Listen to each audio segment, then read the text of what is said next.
Hello students, आज हम शुरू करेंगे लिमिटिंग रिएजेंट से। तो यहाँ पर हम जानेंगे कि लिमिटिंग रिएजेंट क्या होता है। कोई भी केमिकल रिएक्शन है, ओके, उसके अंदर हम मान लेते हैं कि हमारे पास दो रिएक्टेंट्स हैं A प्लस B, और ये रिएक्ट कर कर बनाते हैं C और D। ठीक है, तो यहाँ पर आप मान लो कि ये A और B एक डेफिनेट क्वांटिटी में प्रेजेंट है, ओके। कुछ मोल्स इस ए के हैं और कुछ मोल्स इस बी के हैं, और ये एक दूसरे के साथ पे रिएक्ट कर कर इस प्रोडक्ट की फॉर्मेशन करते हैं। अब ये केमिकल रिएक्शन रुकेगी कब? ये केमिकल रिएक्शन तब रुकेगी जब इन दोनों में से किसी एक की टोटल क्वांटिटी कंज्यूम हो चुकी होगी, ओके। अगर इनकी अमाउंट लगातार यहाँ पे अवेलेबल है तो ये केमिकल रिएक्शन लगातार चलती रहेगी। तो सपोज आप मान लो कि ये केमिकल रिएक्शन स्टॉप हुई due to the deficiency of B, ठीक है। तो जिस भी रीएजेंट की वजह से एक केमिकल रिएक्शन स्टॉप होती है, उस रीएजेंट को बोलेंगे हम लिमिटिंग रीएजेंट। जैसे यहाँ पर अगर हम देखें तो इस बी की वजह से केमिकल रिएक्शन रुकी है, then this B is known as limiting reagent, ठीक है। The reaction which is completely consumed, the reactant, not reaction, the reactant which is completely consumed, when a reaction goes to completion, then the reagent or reactant is known as limiting reagent or reactant, ठीक है। तो यहाँ पर same example दे रखा है A और B का कि इन दोनों में से कौन सा इसको स्टॉप करने में हेल्प करेगा, ठीक है। अब नेक्स्ट है हमारे पास मास परसेंटेज, कि मास परसेंटेज का मतलब क्या होता है। और ये मास परसेंटेज, मोलरिटी एक्सेट्रा, इनको हम यूज़ करते हैं किसी भी केमिकल रिएक्शन के अंदर कंसंट्रेशन को मापने के लिए, ठीक है। तो देखिए मास परसेंटेज क्या होगा। सपोज हमारे पास ये A और B कंपोनेंट्स हैं। A का मास है 50 ग्राम और B का मास है सपोज 100 ग्राम, ठीक है। अब आपसे ये पूछा जाए कि इस केमिकल रिएक्शन के अंदर A का मास परसेंटेज निकालो या फिर B का मास परसेंटेज निकालो, ठीक है। तो इसको निकालने का जो फॉर्मूला होगा वो ये होगा कि क्वेश्चन के अंदर आपको जो गिवन मास है पहले तो उसे लिखो जिस भी सब्सटेंस का आपसे पूछा गया है। तो यहाँ पे होगा given mass of substance divided by total mass into 100, ठीक है। तो यहाँ पर A का मास अगर हम देखें तो 50 ग्राम है, टोटल मास अगर हम देखें 100 + 50 तो ये 150 आएगा, और इसको आप 100 से मल्टीप्लाई करोगे कुछ इस तरीके से, ठीक है। तो यहाँ पर ये 350 को इससे काटोगे और इसको जैसे आप काटोगे तो आपका ये 30.3% आएगा, ठीक है। तो इस तरीके से मास परसेंटेज निकाला जाता है। अगर B का पूछा जाए तो B का मास यहाँ पे लिखो, टोटल मास लिखो, और इधर इनटू में 100, उसके बाद में जो B का मास परसेंटेज है वो आपको मिलेगा, ठीक है। और टोटल मास परसेंटेज हमेशा 100 के बराबर आएगा। तो यहाँ पर लिखा हुआ है given mass of the each element expressed as the percentage of the total mass, the percentage of element is equal to, आप इसको दूसरे तरीके से भी डायरेक्ट फॉर्मूला के अकॉर्डिंग लिख सकते हो कि मास of the element total mass of the compound into 100, ठीक है। जैसे यहाँ पर कैल्शियम कार्बोनेट है तो इसमें 1/1 पूछा गया है कि किसका मास परसेंटेज कितना होगा। तो यहाँ पर अगर टोटल मास देखें इस कैल्शियम कार्बोनेट का मोलिकुलर मास तो वो 100 है, कैल्शियम अकेले का है 40, तो 40 × 100 × 100 40% आएगा, ठीक है। कार्बन का अगर हम देखें तो कार्बन अकेले का मोलर मास होता है एटॉमिक मास 12 होगा। इस एलिमेंट का लिखो, टोटल लिखो, और उसके बाद में जो आपका जो भी मासेस है, मास परसेंटेज है, वो 1/1 आप निकाल सकते हैं, ठीक है। तो यहाँ पर और भी एग्जाम्पल्स दे रखे हैं, जैसे कार्बन डाइऑक्साइड का है C6H12O6, तो इन सभी को यूज़ करते हुए आप इजीली निकाल सकते हो। इसमें आपको कुछ नहीं करना, इसमें सबसे पहले आप जो भी कंपाउंड आपको गिवन है उसका टोटल मास निकालो, ठीक है।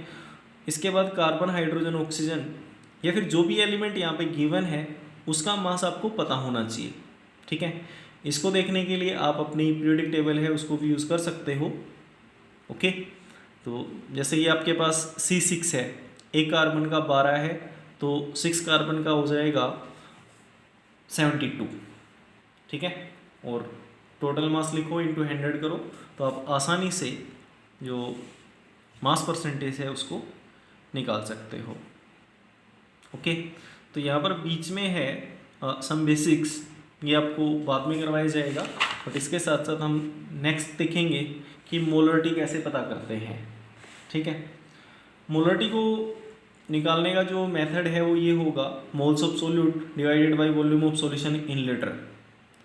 और अगर ये वॉल्यूम लीटर में ना होकर मिलीलीटर में हो तो हम यहाँ पर 1000 कर देंगे, ठीक है ना। अब मोल्स ऑफ सोल्यूट हम कैसे निकालेंगे? मोल्स ऑफ सोल्यूट या तो क्वेश्चन में आपको डायरेक्ट गिवन होंगे, और अगर डायरेक्ट गिवन नहीं है तो उस सोल्यूट का जो मास है वो आपको गिवन मिलेगा, ओके। जो भी सोल्यूट रहेगा या फिर जो भी एलिमेंट रहेगा तो उसके मास को लिखो, और उसके बाद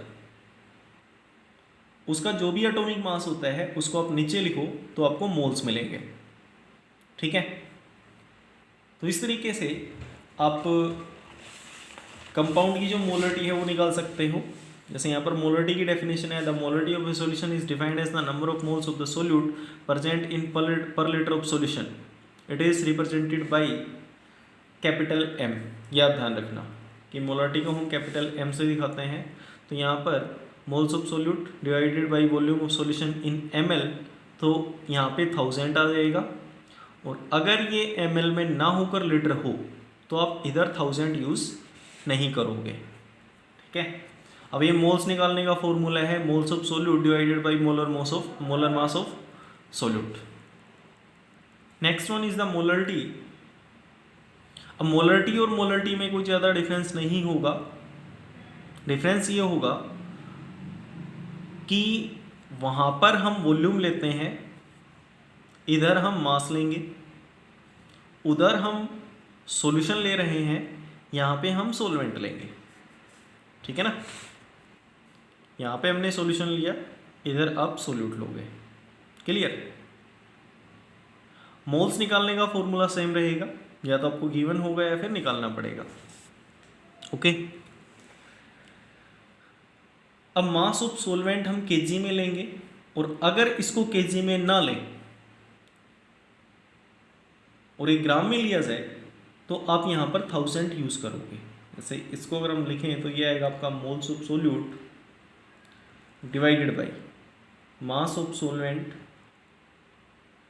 इन ग्राम इनटू 1000 आ जाएगा, ठीक है। तो इसके न्यूमेरिकल्स हम आगे देखेंगे। Next one is the mole fraction, कि मोल फ्रैक्शन हम कैसे निकालते हैं। मोल फ्रैक्शन को डिनोट किया जाता है x से। सपोज आपके पास दो कंपोनेंट्स हैं A और B। A का अगर आपको मोल फ्रैक्शन निकालना है तो x उसके सबस्क्रिप्ट में लिखोगे आप A, तो ये हो जाएगा मोल फ्रैक्शन ऑफ A। अब A के मोल्स होंगे Na और B के मोल्स होते हैं Nb। ये यहाँ पर N दिखाएगा मोल को और X दिखाता है मोल फ्रैक्शन को, ठीक है।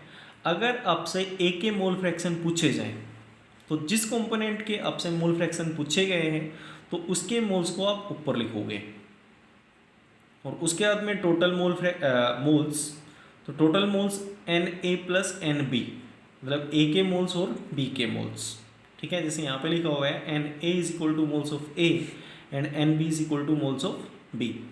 अगर आपसे B का मोल फ्रैक्शन पूछा जाए तो B के मोल्स को आप ऊपर लिखोगे और नीचे लिखोगे टोटल मोल्स, ठीक है। उसके बाद में B का मोल फ्रैक्शन आ जाएगा। अब आपको ये पता होना चाहिए कि किसी भी सॉल्यूशन के अंदर जितने कंपोनेंट्स हैं अगर उन सभी के मोल फ्रैक्शन को अगर हम जोड़ें तो वो हमेशा 1 के बराबर आएगा, ओके। जैसे अगर आपने B के मोल फ्रैक्शन निकाल लिए तो A का मोल फ्रैक्शन आप इजीली निकाल सकते हो, ठीक है ना। बी का मोल फ्रैक्शन यहाँ पे रहेगा, उसको आप उस तरफ लेके जाओगे तो 1 में से माइनस होगा और जो भी वैल्यू आएगी वो आएगा आपका ए के मोल फ्रैक्शन के बराबर। ठीक है, मास परसेंटेज हम पीछे कर चुके हैं। Next one is the volume percentage.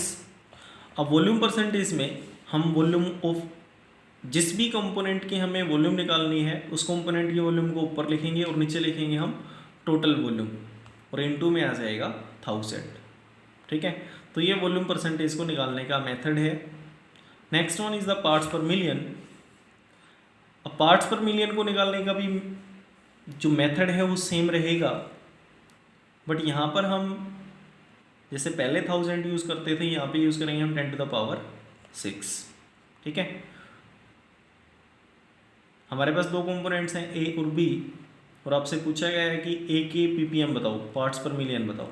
तो जिस कंपोनेंट के पार्ट्स पर मिलियन पूछे गए हैं उसके पार्ट्स को हम ऊपर लिखेंगे, parts of component A total parts of solution into 10⁶। ठीक है, तो इस तरीके से हमारे पास पार्ट्स पर मिलियन आएगा और पार्ट्स पर मिलियन को हम यूज़ करते हैं पोल्यूशन का लेवल जानने के लिए। ठीक है, वॉल्यूम हम यूज़ करते हैं जो हमारे पास गाड़ी के इंजन होंगे उसके अंदर इथाइलिन ग्लाइकोल के लिए। मास परसेंटेज हम यूज़ करते हैं जैसे हमारे पास ये फ्लोराइड की अमाउंट है उसके लिए हमारे पानी में। ठीक है, मोल फ्रैक्शन यूज़ किया जाता है वेपर प्रेशर के लिए। ओके, तो इस तरीके से इन कंपोनेंट्स का 1/1 यूज़ होगा और ये आपके +2 में एज इट इज़ आएंगे। ओके, तो इस तरीके से हमारे पास ये जो चैप्टर नंबर 1 है वो कंप्लीट होता है। Thank you.